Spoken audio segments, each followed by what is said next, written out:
Thank you, Mayor. Let me start out by recounting the number of arrests, the number of guns recovered, shootings, murders, and injured officers on yesterday.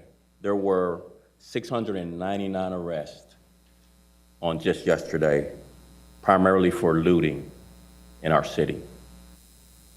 461 of those 699 arrests were on the south and west side. Over 64 guns were recovered. 132 officers were injured on just yesterday. There were 48 shootings and 17 lives lost due to homicidal violence just on yesterday. Here's an example of our strategy as it relates to the looting seen in our neighborhoods. To the untrained eye, I've heard reports of officers just standing by watching as people loot our businesses in our neighborhoods, primarily, as I mentioned before, on the south and west side. And that untrained eye would say, why don't cops do something? I was on the ground in the field and I watched these looters strategically do looting in one area only to try to flank our officers on the back and hit the target they intended. I was at police headquarters. There was a store, electronics store on the corner, and this strategy was used by a crowd that came up to headquarters intending on destroying that facility and burning our cars. Instead, our officers sent a smaller contingent to the store to repel those looting, while our line officers held the backside of police headquarters for a larger crowd that wanted to get into our police headquarters. We saw this time and time again. Looters do one thing to draw us in one direction, only for their purpose to intend to distract us from their intended target in another area. And so our officers are very, very well trained. Chief Cato, Chief Waller, Chief Hope, Chief Tirado all saw where, number one, we wanted to protect our neighborhoods. We wanted to protect our neighborhoods. The attack was primarily on the south and west sides, but they did not take the bait. They strategically arrested looters, over 699, while at the same time flanking and outflanking and outsmarting these looters' intended targets. Some of the intended targets were our officers. We had an officer who had a heart attack yesterday. We had an officer who had a broken arm yesterday.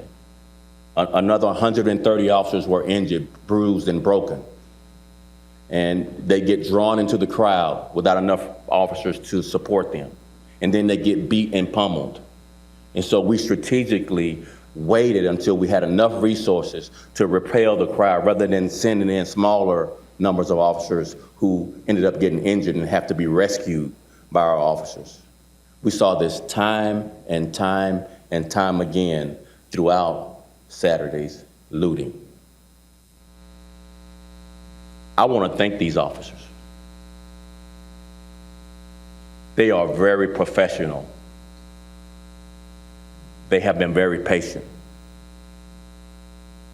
I heard a lot of people say who are not trained sworn officers say, I wouldn't have had that kind of patience. People hit me, I'm gonna hit them back. People throw excrement on me, I'm gonna throw it back on them. People try to throw and burn our vehicles, I'm gonna retaliate. But this is a noble profession. And those who are sworn to an oath to conduct themselves in the most professional way deserve to wear that badge. Those who don't will be held accountable. And that is clear. So I want to thank these officers. I want to thank our partners, both the National Guard, state police, and our federal partners for all their support, along with other city services. I want to thank Richard Guidance. I want to thank Streets and Sanitations. I want to thank the fire department for all of their support. This has been a collaborative effort to control our city in the face of these threats. While on the protest line in the field, supporting my officers on yesterday, there was a small group of peaceful protesters who came to express their First Amendment rights. And it was very emotional. It became emotional for me. And they said one thing that I want to share with you.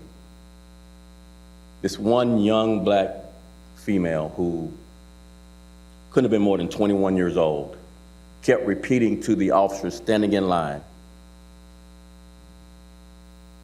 "Say his name." She would say his name, meaning George Floyd.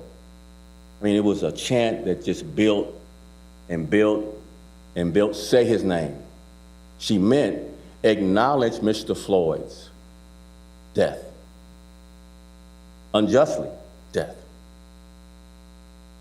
murder, say his name. And what I'm embarrassed is I was out in the field, I was holding the line supporting my officers. I whispered his name. When she chanted, say his name, I silently thought, yeah, Mr. Floyd was murdered. And we saw it on live TV. And I'm part of the profession that those officers in Minneapolis painted with a broad brush. But today, publicly, I want to say his name. As a police leader of the second largest police department in the country, Mr. George Floyd, we grieve with you and your family. We are embarrassed by the cops in Minneapolis' use of force, asphyxiating you on the streets of Minneapolis. We stand with Mr. Floyd's family. But to the rioters and looters, you disgrace the name of Mr. Floyd by your actions. Hate can never drive out hate. Evil can never drive out evil. Two wrongs can never make a right. An eye for an eye leaves both of us blind. We will enforce these laws in this city. We will hold you accountable. What you've done in the cover of night will be brought to the light, and we will pursue justice. Now I'd like to turn it over to Rosa. Is that next in the lineup? No, that's what I have on my notes. Dr. Arwadi. I'm sorry, Dr. Awadi next, thank you.